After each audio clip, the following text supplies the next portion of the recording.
After wrapping up around 20 hours worth of Just Cause 4's story missions and having destructive fun blowing up basically all the things, I went back and read my review of Just Cause 3 from 2015. This, I thought, explains that deja vu sensation. With a few exceptions, that review will tell you everything you need to know about Just Cause 4's strengths. It's just as gloriously over the top and action movie stupid as the last one, but it doesn't really come with a must-have new idea to give it its own identity.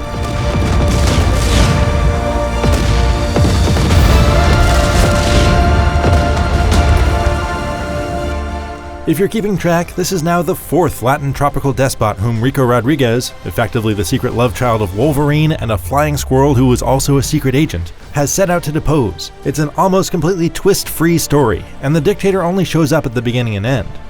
If I were a supervillain with a weather-controlling machine, I'd like to think I'd make more creative use of it. The new weather effects are cool to look at, but they're underused and weren't much fun to play around with when they were.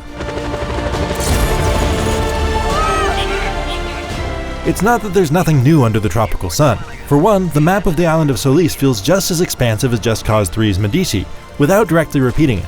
Like a great filming location, you're never far from beaches, jungles, deserts, snowy mountains, and everything in between. Its urban areas are a tad on the bland side, but outside of that it checks all the boxes for what you'd want and expect in an open-world game. Liberating that map has a new spin that resolves one of my chief complaints about Just Cause 3's repetitive propaganda-destroying missions. Almost all of the several dozen provinces have a real mission associated with it. Sure, you'll play most types more than once, but it's a significant step up in variety. I was disappointed by the Conquest map, though. All you really do here is say, yes, I took this over, after you've already done the mission to unlock the rewards, and the enemy never tries to take any territory back. Here we go! Those unlocks are mostly for the airdrops, which Just Cause 4 uses to indulge your every destructive and playful impulse. Want a tank? How about a fighter jet? No problem. All the military hardware you could ask for will literally fall from the sky. Instant gratification is a theme here, and it pays off in that Just Cause wastes no time in giving you access to your parachute, wingsuit, and grapple. Everything you need to wreak destruction anywhere on the island. Absurd as it is to pull off tricks like completely avoiding fall damage from any height by grappling the ground and pulling yourself toward it faster than you're already falling, it's a fantastic mode of travel that's unique to Just Cause. Using it involves an element of skill, too.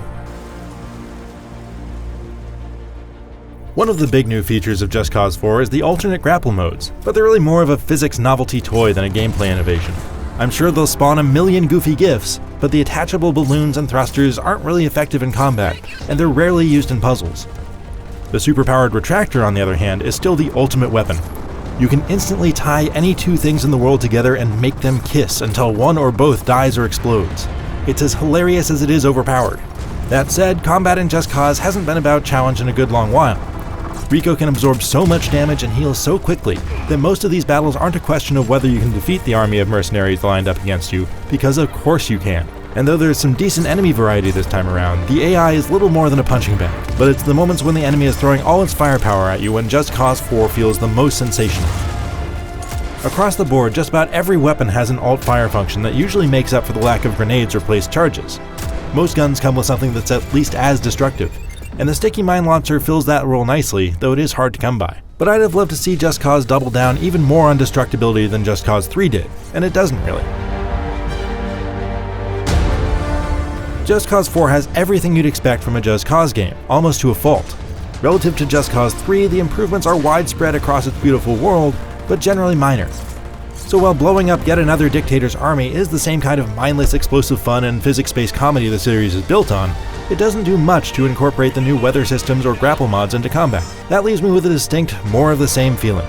For more on Just Cause 4, check out the first 20 minutes of gameplay, and stand by for a look at the performance on the console versions. And for everything else, stick with IGN.